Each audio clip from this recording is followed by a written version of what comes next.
एक वेळची गोष्ट आहे. एका राज्यात एक शूर आणि न्यायप्रिय राजा राज्य करत होता. त्याचे नाव होते राजा विक्रम.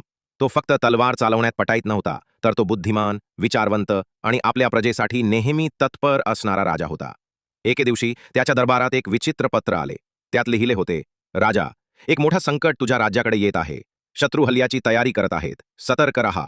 राजा विक्रमने ते पत्र काळजीपूर्वक वाचले आणि विचारात पडला. हे पत्र कोणी पाठवले असेल आणि का?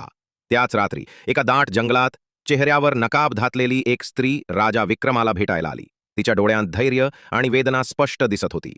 तिने सांगितले, राजा, मी तुमची शत्रू नाही. मी तुम्हाला वाचवायला आले आहे.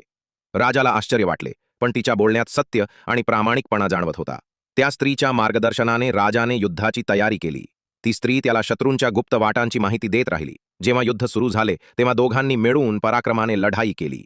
ती स्त्री देखील तलवारबाजीत कुशल होती. युद्ध जिंकल्यानंतर राजा विक्रमाने तिचा खरी ओळख पाहिली. ती होती राणी अन्विता, एका उद्ध्वस्त राज्याची राजकन्या. तिचे राज्य शत्रूंनी नष्ट केले होते आणि ती प्रतिशोध घेण्यासाठी झुंज देत होती. राजा विक्रमाने तिच्या शौर्याचा आणि निष्ठेचा सन्मान केला आणि तिला आपल्या राज्यात सन्मानाचे स्थान दिले. वेळ जसजसा पुढे गेला त्यांच्यामध्ये विश्वासाचे आणि प्रेमाचे एक खोल नाते निर्माण झाले. धैर्य, विश्वास आणि प्रामाणिक प्रयत्नांनी कोणतेही संकट पार करता येते आणि सत्यासाठी लढणाऱ्यांचे स्थान इतिहासात सदैव अजरामर राहते.